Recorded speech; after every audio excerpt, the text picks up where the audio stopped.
You know, we all want more confidence, right? But what if I told you it's not some magical thing you're either born with or you're not? What if it's something you can actually build, like an architect? Well, today, we're going to break down that exact blueprint, the architecture of self-belief. I mean, this idea right here, it completely flips the script on everything we've been told. The idea that confidence is some kind of genetic lottery ticket? Nope. It's a structure. It's something you can literally build, brick by brick, with your own actions. So that's our whole mission here today. We're going to give you the key. We are going to unlock that deep down belief that you are capable, that you are worthy, and that you are absolutely ready to grow past where you are right now. All right, so where do we even begin this construction project? Well, like any good building, we start at the foundation. And that means we need to talk about this super important link, the one between competence and confidence. Okay, this is so simple, but it is so powerful. See, real, lasting confidence, it isn't just about thinking positive and hoping for the best.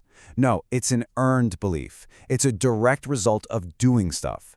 Every single time you practice a skill, you're actually rewiring your brain. That's neuroplasticity in action, and you're giving it solid proof, cold, hard evidence that says, hey, look at me, I can do this.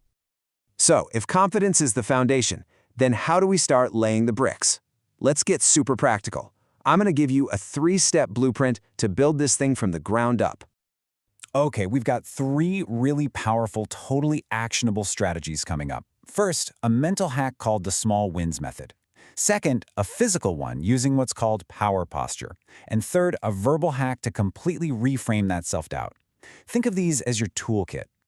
All right, let's dive into step 1. And honestly, it sounds almost too simple. Just one win every single day. And look, the power here isn't about some massive achievement. It's all about the consistency. It's about relentlessly proving to yourself day in and day out that you can do it. So how does this even work, right?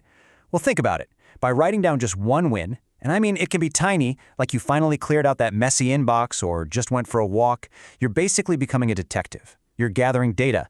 You're building a case file for your own success. And your brain, it's a pattern recognition machine. It starts seeing all this evidence pile up, and its internal story starts to change. From, I'm not sure, to, whoa, look at all this stuff I've already done.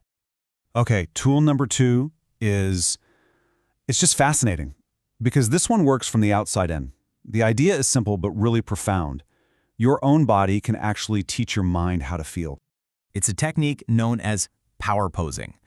All you have to do is stand tall, pull your shoulders back, open up your chest a bit. You know, research in social psychology has actually shown that when you hold these kinds of open, expansive poses, it can genuinely change your brain chemistry. It boosts the hormones that are linked to confidence and feeling assertive.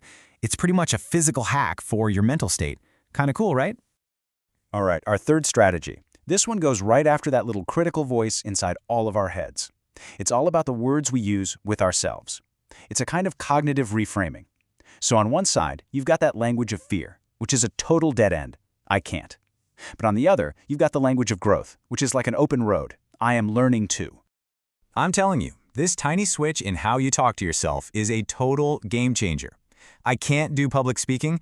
That's a brick wall. You can't go anywhere. But I'm learning to do public speaking. Now that's a pathway.